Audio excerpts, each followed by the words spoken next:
네, 여러분 안녕하세요. 사업판단 모의평가 해설을 맡게 된 김우진입니다. 자, 이번에 이 7급 공채에서 이제 모의평가가 제대로 문제가 좀 나와서 지난번에 예시문항 4개밖에 안 나온 상태라서 저희가 뭐 어떤 형의 문제인지에 대한 것을 뭐 5급과 비슷할 것이다 또는 민간 영역과 비슷하다라는 말밖에 할 수가 없었는데요.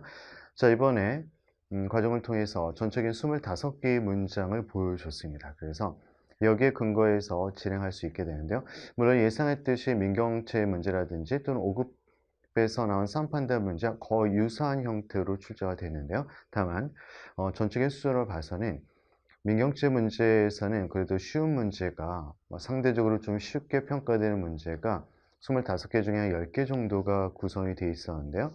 7급에서는 그 정도까지는 안 되고요.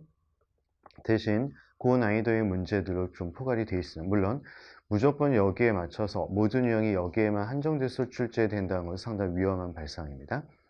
5급 문제에서도 굉장히 다양한 문제풀이 있기 때문에 난이도에서 전적인 수준이 이 정도 수준이고 그 다음에 유형에서도 상당히 좀 다양한 유형이 나올 수 있다라는 마음을 가지시고 준비를 하시면 좋을 것 같은데요.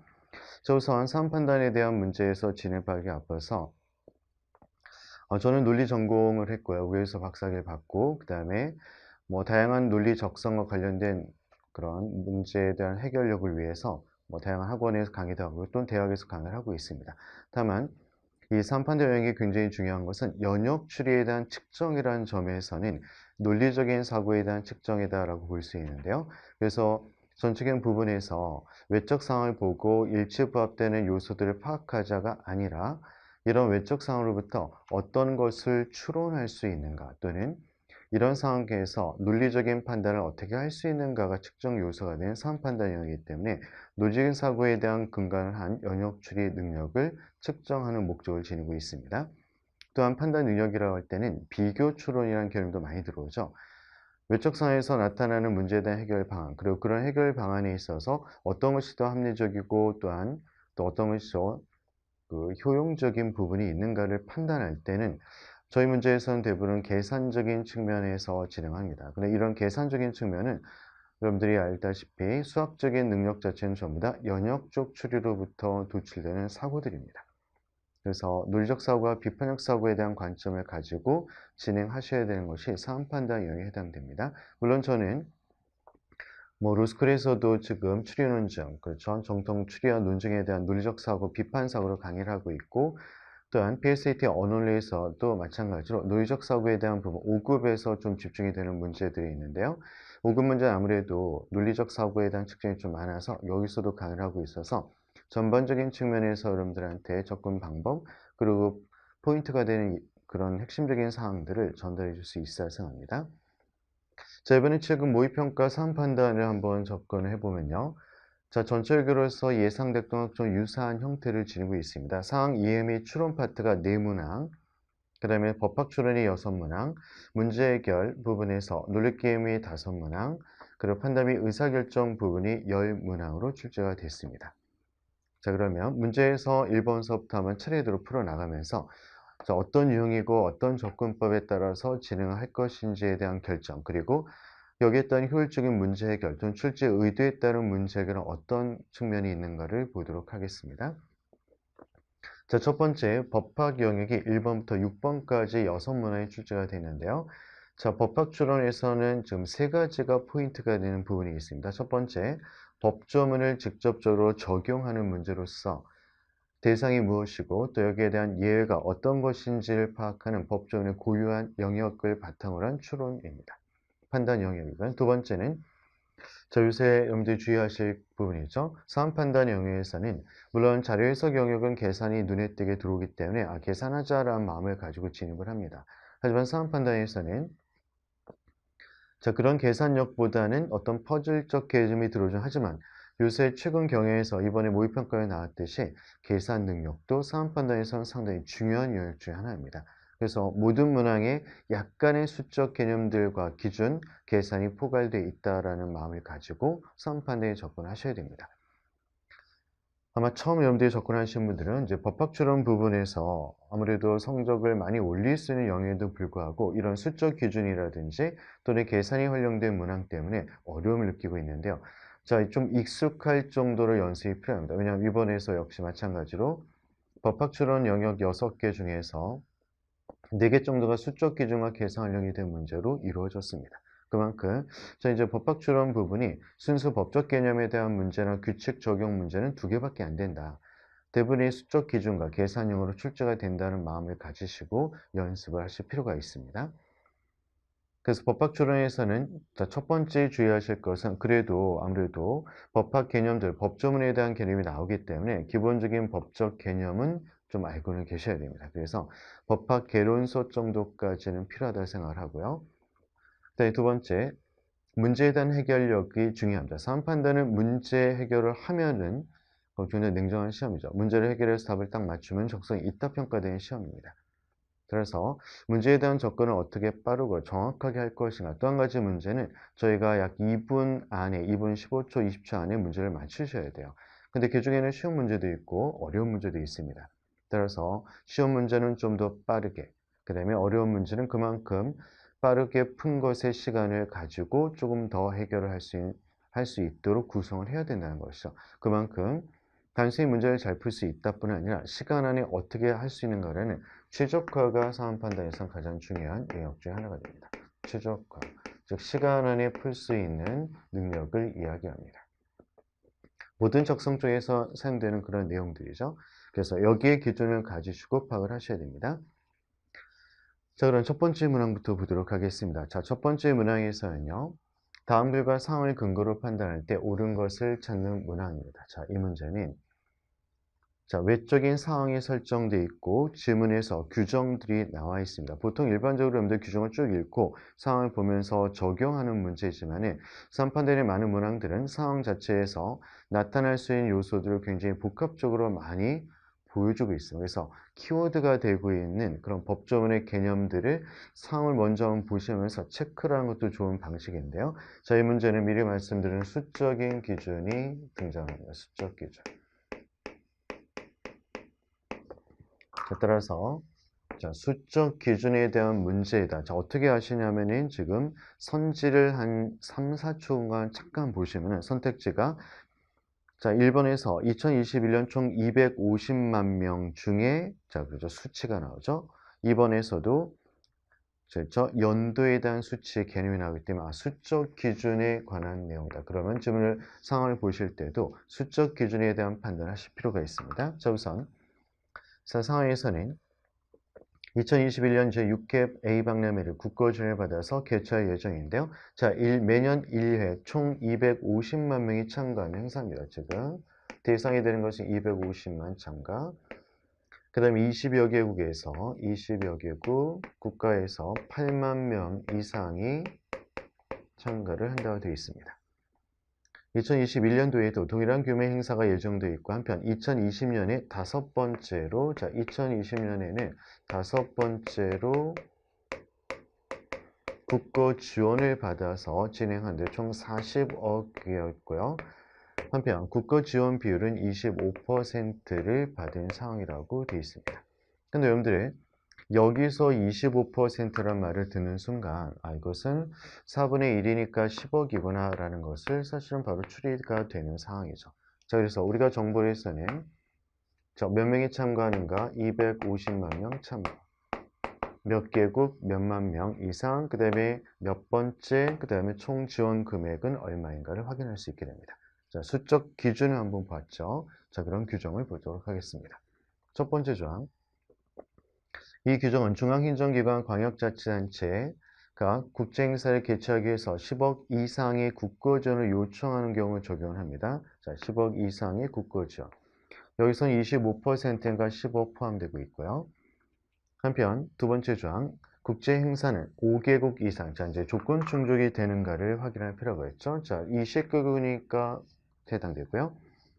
외국인의 비율이 5% 이상, 자, 총 참여자가 200만 명 이상은 3%랍니다.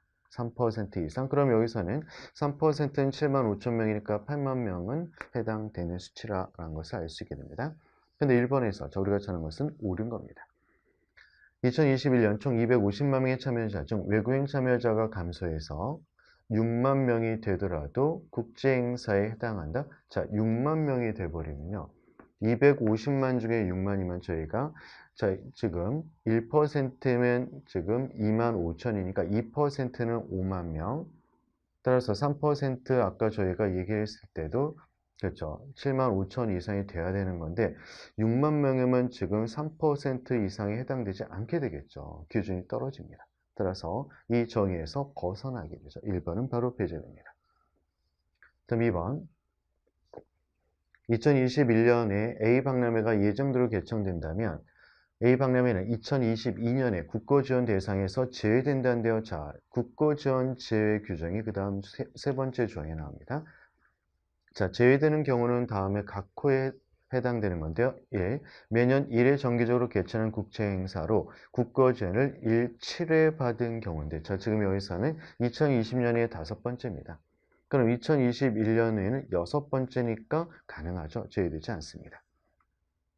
따라서 2번 맞지 않고요. 한편 그 다음에 타당성 조사에 대한 대상을 얘기하는데요. 타당성 조사는요. 총 사업비가 50억 원 이상인 국제행사에 되고요. 한편 2항에서 국고지원의 전문위원회 검토 대상은 국제행사의 개최에 소요되는 총 사업비 50억 원 미만일 때, 자 50억 원 기준에서 미만이면 전문위원회 검토가 들어오게 됩니다. 근데 3항에서 1항에도 불구하고, 자 1항이죠. 국고지원 비율이 총 사업비의 20% 이내인 경우에는 타당성 조사를 전문위원회 검토로 대체할 수 있다. 가능하다고 얘기 나왔죠. 3번 해보자. 2021년 총 사업비가 52억 원으로 증가했고, 자 그럼 타당성의 조사 대상이 되어버립니다. 그런데 국고지원이 8억 원이에요. 자 52억 중에 8억이니까 약 15% 정도가 됩니다. 그러면 20% 이내에 해당이 되죠. 20%란 것은 바로 저희가 50이 10억 이상이어야 되는데 8억이니까 안 된다는 것도 확인할 수 있게 돼요. 뭐 구체로 완벽하게 구하지 않으셔도 여기 이내에 해당되니까 전문의의 검토를 대체가 가능한 상태입니다. 따라서 그렇다면 타당성 조사 대상이다 라고 단정할 수 없는 겁니다. 이거 주의하셔야 돼요. 자, 조건문이 나왔죠. 자, 이런 조건이 충족된다면 뒤에 것은 반드시 참이다 라는 개념이에요.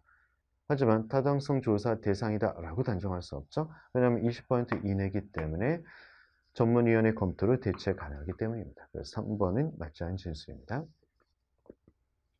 전편 4번.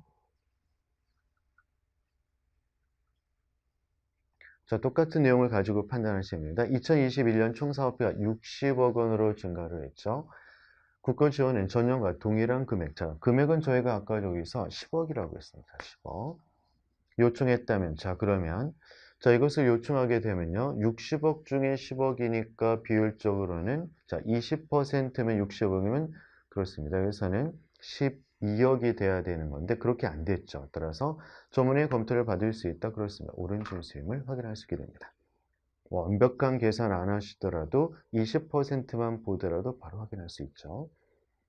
5번 2021년 각 광역자치단체와 을 기초자치단체가 공동주관의 전년과 동일한 총사업비로 A박람회를 개최한다면 A박람회는 타당성 조사 대상이다. 자, 그런데요. 전년과 동일한 사업비는 40억입니다. 그렇죠. 40억.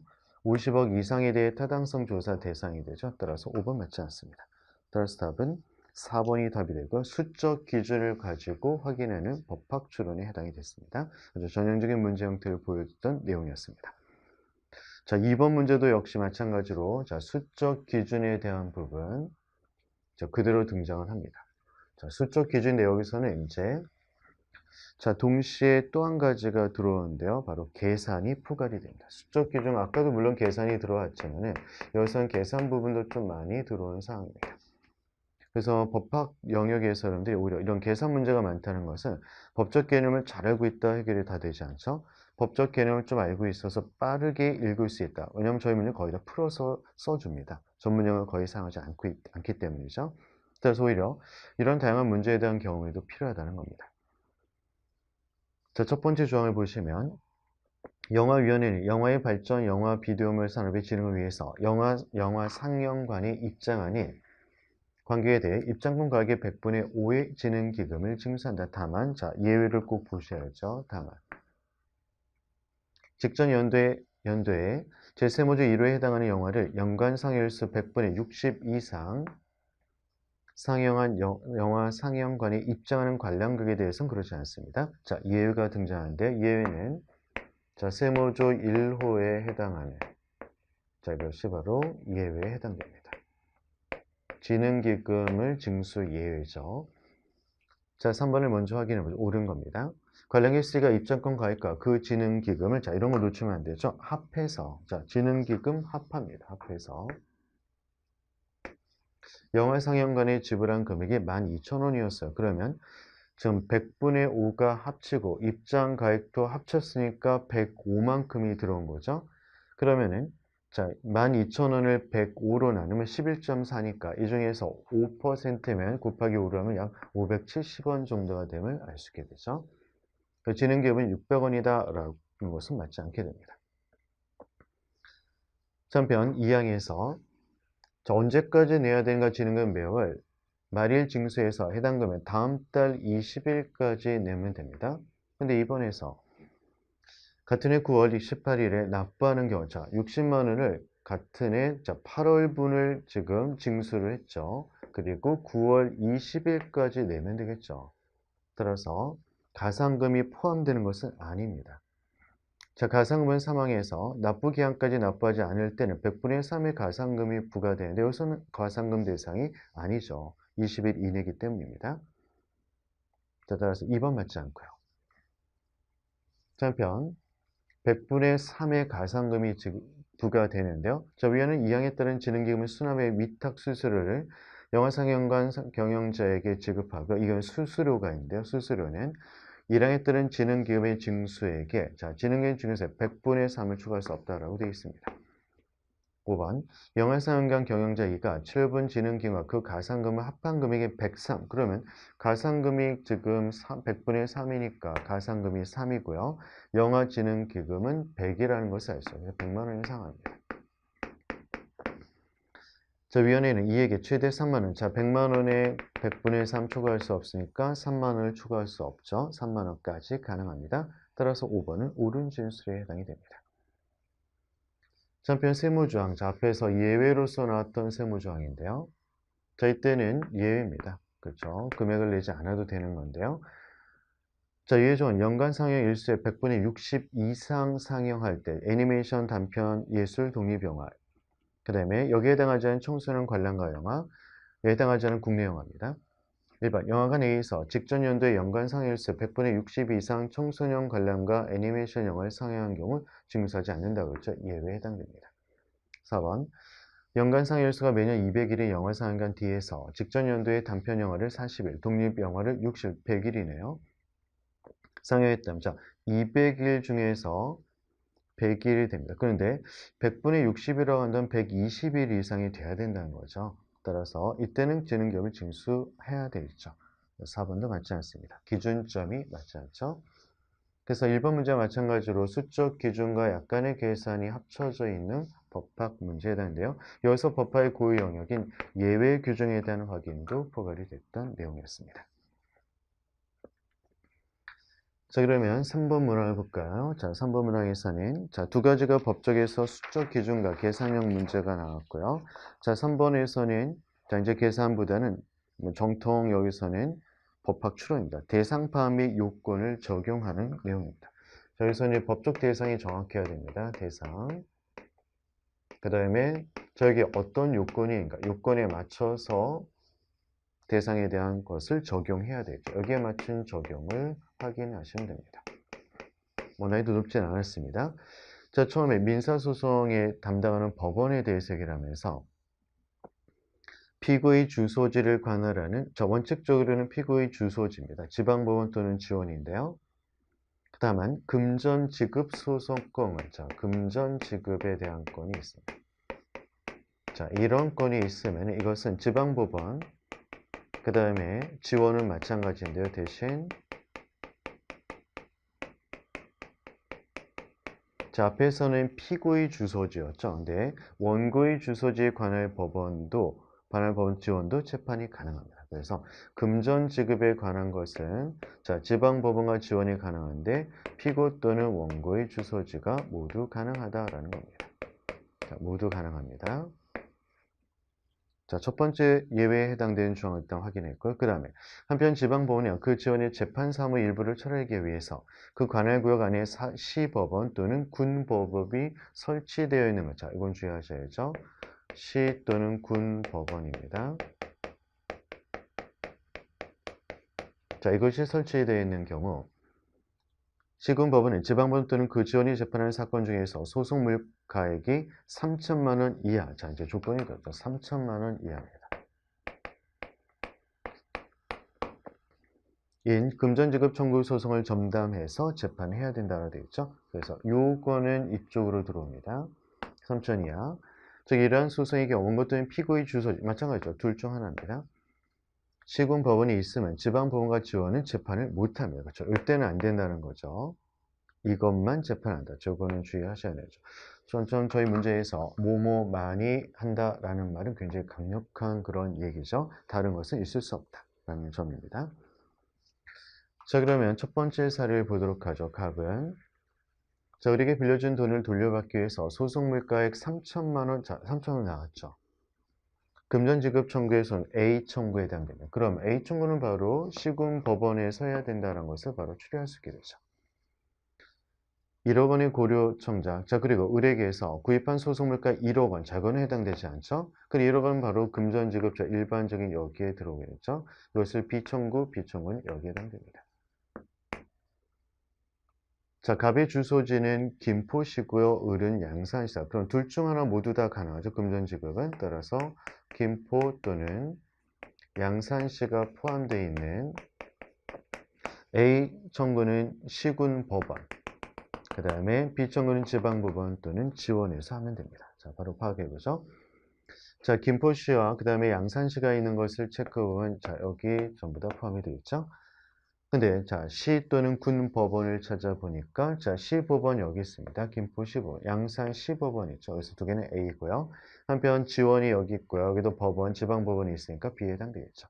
자, 이것을 맞지 않은 것은 제외를 시키면 됩니다. 모르는 것만 찾으면 되기 때문에 따라서 답은 5번이 여기서는 답이 됩니다. 뭐 간단한 문제였죠. 아주 어렵지 않았던 두 가지의 구분을 하고 규칙을 정해서 파악하는 내용입니다. 대상 확인이었고요. 자, 두 번째 4번 문항 똑같습니다. 거의 유사한 형태죠. 대상 요건을 적용해서 문제를 해결하는 내용입니다. 대신 여기서는요. 특허권 부여에 대한 법조문의 형태가 아닌 일반적인 규범의 형태라. 그래서 보통 이런 것을 저희가 법학추론이라고 조금 뭐 법적 개념이 들어서 강화시켜서 얘기를 드리지만은 또는 규범학이라고도 보는 지점입니다. 자, 발명에 대한 특허권은 첫째, 지금까지 세상에 없는 새로운 것이라 그리고 신규성이 있는 발명해야 됩니다. 자, 이면은 누구나 알고 있는 것에 해당되지 않고요. 한편 신규인지 여부에 대한 판단은 특허청에서의 특허 출원 시점을 기준해서 판단한답니다. 따라서 신규의 발명이더라도 그에 대한 특허 출원이 전에 발명이 널리 알려진 경우 또는 반포된 간행물에 게재된 것. 자, 이거는 주의하셔야죠. 이미 반포가 된 간행물에 들어와 있는 경우. 자, 이때는 특허 출원 시점에서 신규성이 상실되죠. 신규성 상실입니다. 자, 그래서 특허권이 부여되지 않습니다. 이때는 안 되는 조건이 있습니다. 반포된 간행물이 있는 경우입니다.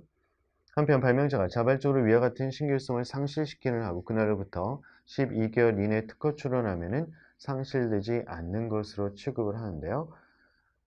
자, 그리고 그 다음 조항에 보시면 자, 둘째, 여러 명 발명자가 독자적 연구를 해 우연히 발명을 다 했습니다. 자, 이때는 가장 먼저 특허청의 특허 출원, 자, 완성 시기와 관계가 없습니다. 가장 먼저 특허 출원한 발명자에게만 부과합니다. 자, 이것을 선출원주의라고 개념을 하고 있죠. 따라서 특허청에 선출원된 어떤 발명이 신규성 상실로 특허권이 부여되지 않은 경우, 자, 선출원이 됐는데요. 자, 이런 경우가 있을 수 있죠. 자, 선출원이 됐는데 근데 이게 특허권이 부여가 안 됐어요.